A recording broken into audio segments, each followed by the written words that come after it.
हैदराबाद में स्टाइलो पाकिस्तान औरतुनि जे लाइ ख़ूबसूरत ऐं मनमोहींदड़ डिज़ाइन मुतारिफ़ कराया आहिनि। आटोबान रोड वटि स्टाइलो जे आउटलेट ते ऊन्हारे जी कलेक्शन मुतारिफ़ कराई वई आहे। शूज़, बैग्स, स्टाइलो प्रीट एक्सेसरीज़, खुशबू ऐं ॿारनि जे सामान समेत ऊन्हारे जे मौसम जी ख़ासि कलेक्शन ख़रीदारनि जी निगाह जो मर्कज़ बणियल आहे। नॉर्मली मां हितां वठंदी रहंदी आहियां, तमामु बहितरीनु क्वालिटी आहे। इन जा बैग्स, इन जा शूज़, इन जी परफ्यूम्स ऐं ओवरऑल जेका बि इन्हनि जी आहे सभु शइ क्वालिटी में बहितरीनु आहे। नंबर 1 तमामु बहितरीनु आहे ऐं काफ़ी पाइदार आहिनि। हिकिड़ो हूंदो आहे सिर्फ़ु ॾेखारणु हूंदो आहे ऐं उनमें असरु न हूंदो आहे, लेकिन इन जी काफ़ी शयुनि में क्वालिटी आहे ऐं काफ़ी देरि पा आहिनि, बहितरीनु आहे। मां पंहिंजे हाज़िरी नाज़रीन जेके ॾिसंदड़ आहिनि सभिनी खे इहो चवंदमि त हैदराबाद आटोबान रोड ते ही आउटलेट आहे, त तव्हां यकीनन हिकु दफ़ा विज़िट कयो ऐं तव्हांखे तमामु बहितरीनु वैरायटी मिलंदी।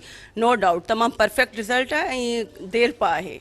स्टाइलो वारनि जो चवणु आहे त स्टाइलो पाकिस्तान जो वॾे में वॾो औरतुनि जो ब्रांड आहे। स्टाइलो जा पाकिस्तान जे 70 शहरनि में 150 आउटलेट मौजूदु आहिनि, जितां औरतुनि ऐं ॿारनि जे लाइ मयारी ख़रीदारी करे सघिजे थी। कैमरामैन हसीबुद्दीन सां गॾु फ़हीम बबर, सिंध टीवी न्यूज़, हैदराबाद।